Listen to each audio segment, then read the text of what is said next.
I've never been the kind of person who believes in the supernatural. Ghosts, curses, monsters. Those were just stories people told to spook their friends. But if someone had told me that simple curiosity could drive you insane, I might have listened. My name is Lucas, and this happened a little over 2 years ago.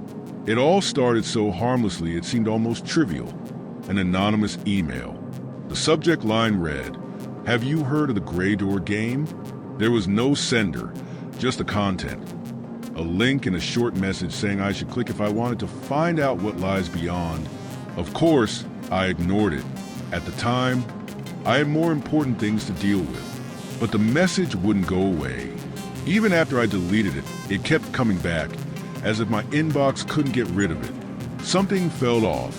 The third time it showed up, curiosity got the better of me. I clicked the link. It led to a simple, bare-bones website with a black background and flashing white text. Choose a door, but choose wisely. On the screen were 3 doors, one red, one blue, and one gray. There was nothing else to click, and for some reason, my mouse felt shaky as I hovered over the gray door. Something inside me screamed not to go any further. But, like a fool, I clicked. The screen flashed, and everything went black. My monitor stayed dark for a few seconds until a single sentence appeared. "Now you belong to her." That's when the lights in my room flickered, and I heard a sound. A whisper, not from the computer, but somewhere behind me. It was soft, like someone trying to get my attention without being noticed. The kind of sound that makes your heart race, even if you can't explain why. I spun around quickly, but of course, there was nothing there. Just my quiet room, dimly lit by the faint glow of the monitor. I took a deep breath, trying to convince myself I was just being paranoid. Maybe the website was some sort of prank, designed to scare off nosy people like me. But then my phone buzzed. A notification. "Lucas, are you alone?" I froze. The message came from an unknown number. Maybe it was just a coincidence. Someone texting the wrong number. I typed a quick reply. "Who is this?" The response came almost instantly. "She's watching. Don't turn around." The air around me felt heavier. Suddenly, my breathing sounded louder, more noticeable than it should have been. And yet, the room was too quiet. Even the usual hum of the computer was gone. I glanced at the monitor. The website was still there, but something had changed. The gray door was now flashing on the screen, as if it were open. Behind it was an absolute darkness, pulsing like something alive. Every instinct screamed at me to shut everything down, turn off the computer, smash the phone against the wall, and run. But I couldn't move. It felt like something invisible was pressing on my shoulders, pinning me in place. A new message appeared on the screen. "You open the door. Now she wants in." The room grew colder, a chilling breeze that shouldn't have been there. That's when I noticed something in the corner of the screen, a reflection, a shadow behind me. I didn't want to look, but it was as if my eyes had a will of their own. Slowly, I turned my head toward the darkest corner of the room, and that's when I saw her for the first time. She was there, standing in the corner, tall, unnaturally tall. Her body was impossibly thin, like her bones had been stretched beyond what a human frame could handle. Shadows obscured most of her face, but her eyes shone. Not like they were reflecting light, but as though they were too dull, gray lights themselves, draining every bit of warmth and safety from the room. I couldn't breathe. Every muscle in my body locked up, frozen under the weight of her gaze. And then she moved. Her first step was soft, almost imperceptible, but it reverberated in my ears like a thunderclap. I wanted to scream, but no sound came out. I wanted to run, but my legs refused to obey. All I could do was watch as she moved closer, her movements slow and deliberate, dragging out every second of my terror. Then she stopped. Her glowing eyes stayed fixed on me, tilting slightly as if studying something only she could see. And then she spoke. "You open the door. Now you need to close it." Her voice carried no echo, as though it didn't belong in this world. It was low, yet each word carved itself into my mind, searing like a brand. I don't understand. I managed to whisper, my voice barely audible. She tilted her head further, like a predator sizing up its prey. You don't understand, but you will. The door is open, and what's beyond it is coming. Suddenly, the lights in my room flickered again, and when they stabilized, she was gone. I nearly collapsed to the floor, trembling from head to toe. But before I could even begin to process what had just happened, my computer emitted a strange sound, a low vibration that seemed to resonate directly in my chest. The website on the monitor had changed. Now, there was a countdown timer. 10 minutes, ticking down. Below it, a phrase appeared in glaring red text. Close the door before time runs out. I had no idea what to do. My hands shook as I tried pressing keys, clicking the browser, anything, but nothing worked. Then I noticed something terrifying. With each passing minute, the message on the screen changed. 9 o'clock, she's getting closer. A cold breeze brushed against me from behind. She was back. 8 o'clock, don't look into her eyes. My head turned involuntarily, and out of the corner of my eye, I saw a shadow moving in the corner of the room. 7 o'clock, the door won't close itself. My thoughts were a mess. How was I supposed to close a door that didn't physically exist? Or did it exist somewhere? As the timer ticked down, I realized I was caught in something far bigger and far more dangerous than I could have ever imagined. The ticking from the countdown grew deafening, like the sound of a clock counting down to certain doom. Each second seemed to pass faster than the last. The messages kept changing. 6 o'clock, she's in the room. My hands were ice cold, but somehow I forced myself to move. I had to figure out what to do before time ran out.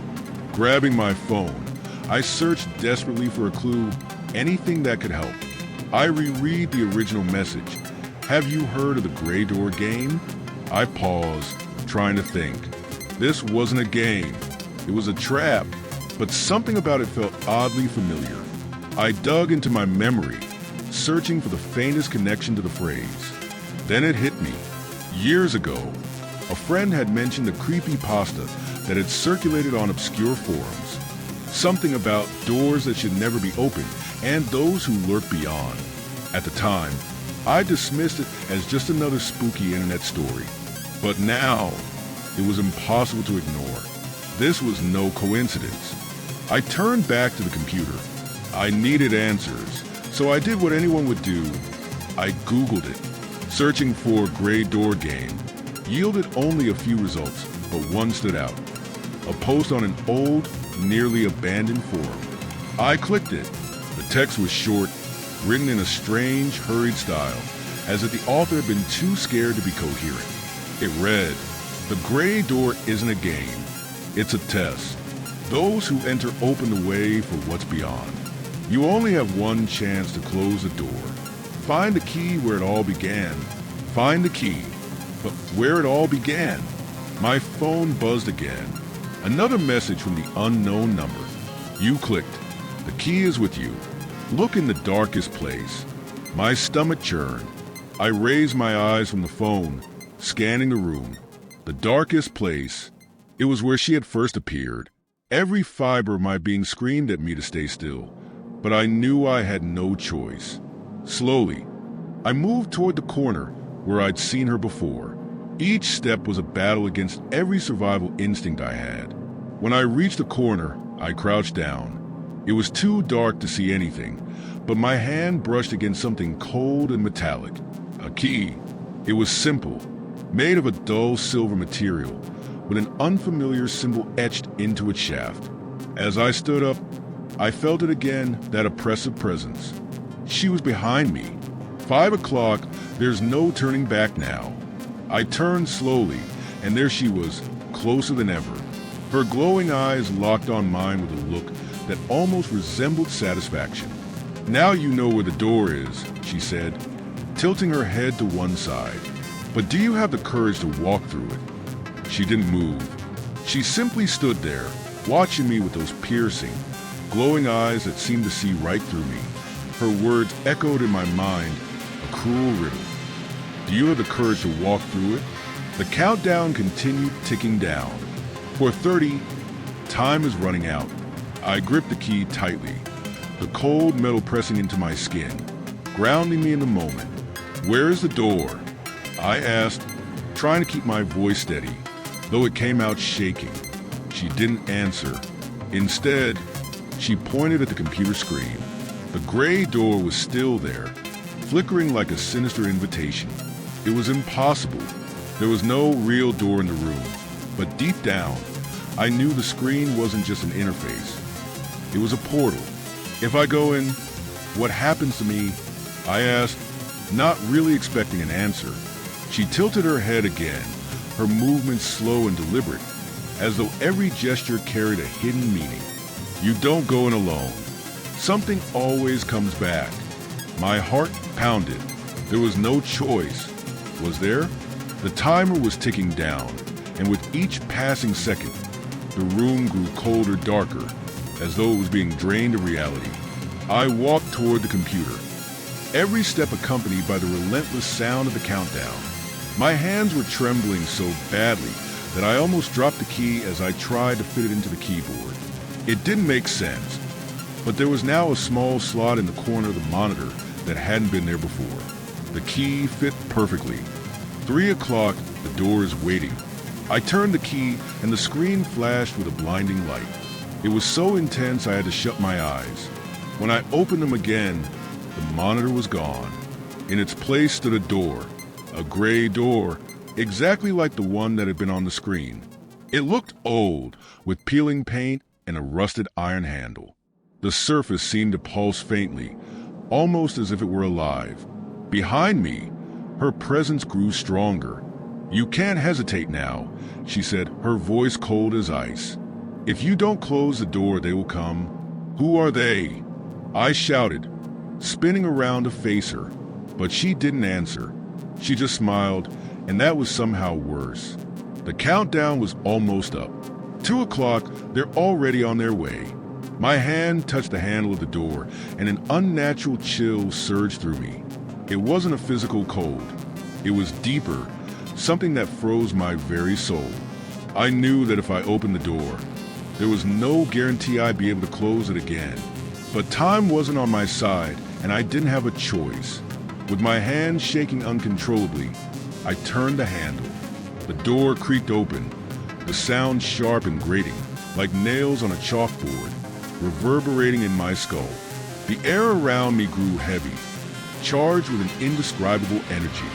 It felt like the space between me and the door ceased to exist, pulling me into that pulsating, gray void. Behind me, the sound of the countdown stopped. There was no ticking anymore, but the silence that followed was far worse than any noise. The door was open. Inside, there was nothing resembling our world. It was a long corridor with walls that seemed to pulse, almost like living flesh. The floor had a rough texture, covered by a thin, slow-moving mist that seemed alive.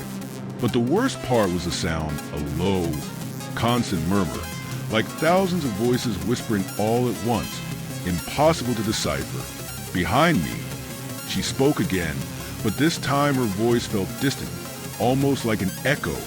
You chose to open it. Now, let's see if you can leave. I tried to take a step back, but something stopped me. It was as if the ground behind me had vanished, leaving only one possible direction, forward into the corridor. I knew I had to go through it to close the door, but every fiber of my being screamed not to go in. Suddenly, the voices in the corridor began to grow clearer. They weren't just whispering. They were calling my name. Lucas. I turned to look behind me, but my room was gone. She was gone too. Only the void remained, as though the world I knew had been erased. Taking a deep breath, I stepped forward. The floor vibrated beneath my feet, pulsing in time with the walls. With each step, the voices grew louder, but now they were laughing. A low, mocking laugh that felt like it was directed at me. At the end of the corridor, There was another door. This one was different from the first. It was pitch black, as if coated in tar, with scars etched into its surface. In the center was the same symbol that was on the key. I approached slowly, my heart pounding in my chest. That's when I realized something. The walls around me were moving. They weren't just shifting. They were closing in, shrinking the corridor behind me. I had to act fast. I slid the key into the lock and turned it. The black door creaked open, revealing a reflection. It was my room, just as I had left it, but something was off. Everything was slightly distorted, like I was looking through a warped mirror. I stepped through the door, the same chilling cold washing over me. When I looked around, I realized I wasn't alone. She was there, sitting in my chair, smiling in a way that made my blood run cold. "Welcome back," she said, her voice smooth and taunting. "But you didn't come back alone." The sound started again, faint but unmistakable. A low, resonant hum that seemed to come from everywhere and nowhere at once. It wasn't just in the room, it was inside me. My chest tightened, my breathing shallow. I clutched at my sides, desperate to ground myself, but the sensation only grew. She stood there, unmoving, watching me with those glowing eyes that seemed to see straight through me. "The Sombra isn't just here," she said, her voice steady, almost calm. "It's a part of you now." I shook my head, the denial rising in my throat like bile. No, that's not possible. Get it out of me." Her smile returned, faint and cold. "You think you can? That's what it wants. Your fear, your struggle, it feeds on it. The more you push it away, the deeper it burrows." The room shifted around me, the walls seeming to close in. The once familiar corners now cast shadows that stretched and moved as if alive. I looked back at her, desperation in my voice. "You said it could be exposed. How? How do I stop it from taking over?" For a moment, she didn't respond. She simply studied me, her head tilting slightly as though measuring my resolve. Finally, she spoke. "To expose the Sombra, you must face what it is, what it represents. The truths you bury, the fears you hide, not from others, but from yourself. But understand this, facing it won't destroy it. It will only make it visible. And when it's visible, it fights back." The weight inside me intensified. It was no longer just a feeling. It was a presence, writhing and shifting beneath my skin. I stumbled back, gripping the edge of my desk for support. The hum grew louder, more erratic, until it wasn't a hum at all. It was a voice, deep, guttural, and chillingly familiar. "You can't escape me," it whispered. "I am everything you fear, everything you deny. I am you." I froze, the words cutting through me like a blade. She stepped closer, her movements deliberate, her presence overwhelming. "You wanted to know what was behind the door," she said softly. "Now you do. The real question is, are you strong enough to live with it?"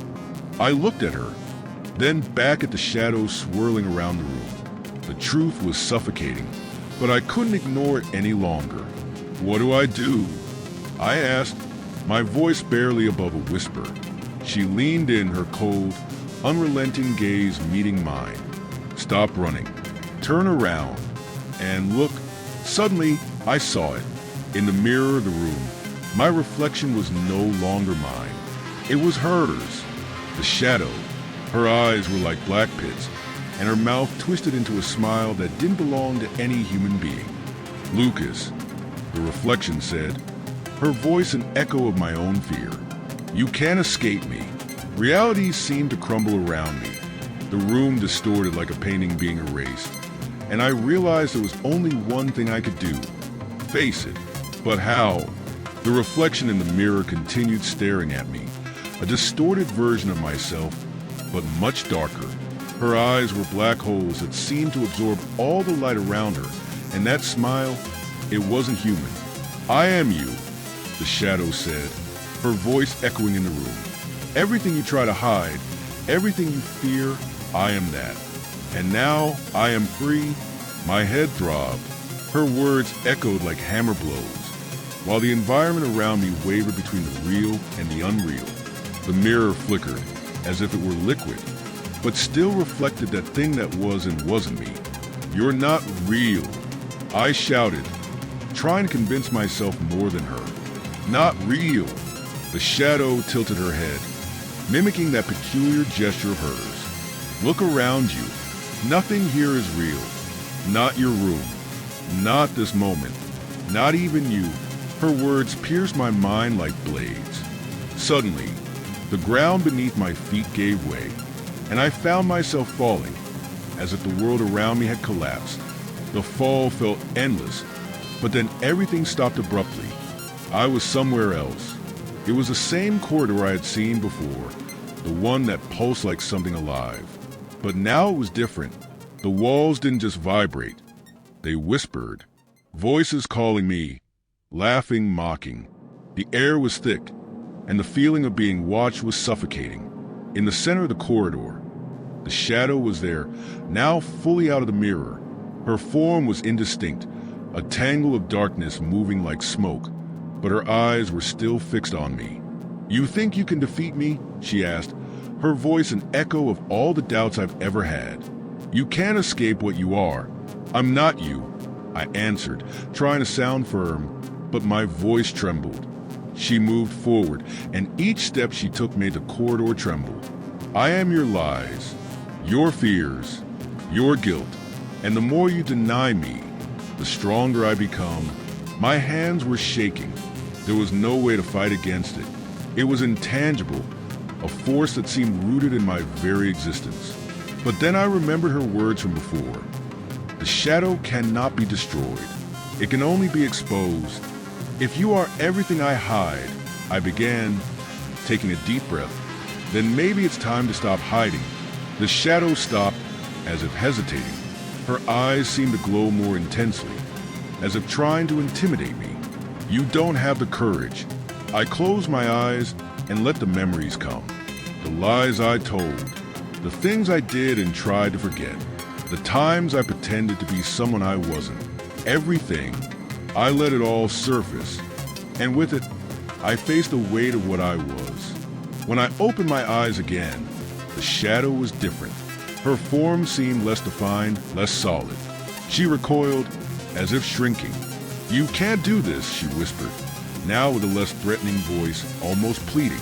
"Yes, I can," I replied. And then, with all the strength I had left, I took a step toward her. Each step I took toward the shadow made the corridor pulse, as if it were alive, reacting to the growing tension. The voices in the walls now screamed, a cacophony of disjointed words echoing my deepest doubts and fears. "You can't live without me," the shadow shouted, her voice oscillating between a roar and a lament. She seemed to crumble, her form dissipating like smoke in the wind. "I can," I replied, my voice surprisingly steady, "because you're only a part of me, and I am more than that."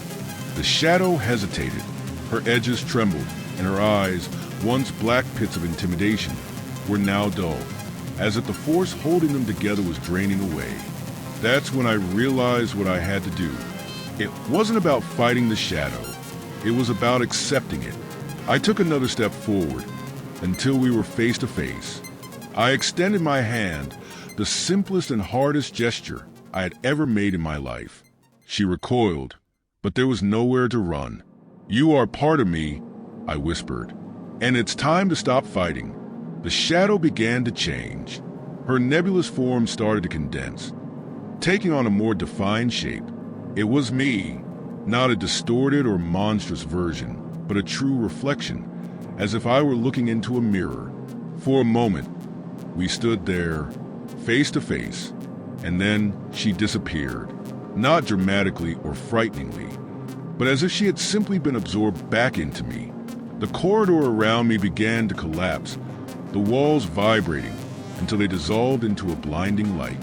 I closed my eyes and felt the sensation of falling again, but this time it was different. It wasn't desperation, it was liberation. When I opened my eyes, I was back in my room. Everything seemed just as it had before, but something inside me had changed. The computer was off, the screen empty. There were no more signs of the gray door, the shadow, or the pulsating corridor. Everything was silent. But then, in the corner of my room, I noticed something. A small symbol carved into the wall, identical to the one on the key. It hadn't been there before. Suddenly, a final message appeared on my phone from an unknown number. You close the door, but it never truly disappears. Take good care of your shadows. I stared at the symbol on the wall, trying to decide whether it was a reminder or a warning. It seemed to pulse faintly, almost imperceptibly, as if it were still alive in some way. As much as I wanted to forget everything that had happened, something told me that wouldn't be possible. The days that followed were strange. Life went on as before, but the feeling that something had changed never left me. Small details bothered me. Shadows that seemed longer than they should be. Whispers I heard in absolute silence. Reflections that took a little longer to catch up with me. I knew I wasn't completely alone. One night, while trying to sleep, I felt that familiar weight again, as if someone were in the room with me. I opened my eyes, and for a moment, I thought I saw something in the dark corner. It wasn't her. It was something smaller, subtler, but it was there. "Did you come back?"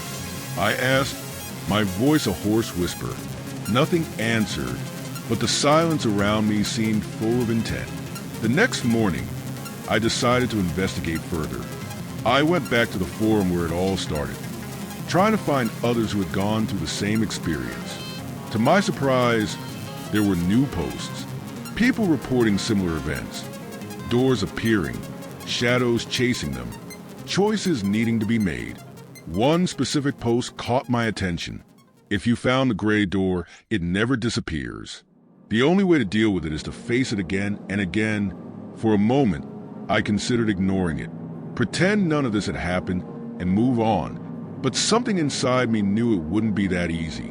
That night, as I was turning off the computer, the symbol on the wall began to glow faintly. It wasn't threatening, but it wasn't reassuring either. It felt like a constant reminder that the door never truly disappears. Maybe it was waiting for another moment of weakness. Or maybe, just maybe, it had always been there, a part of me, as the shadow had said.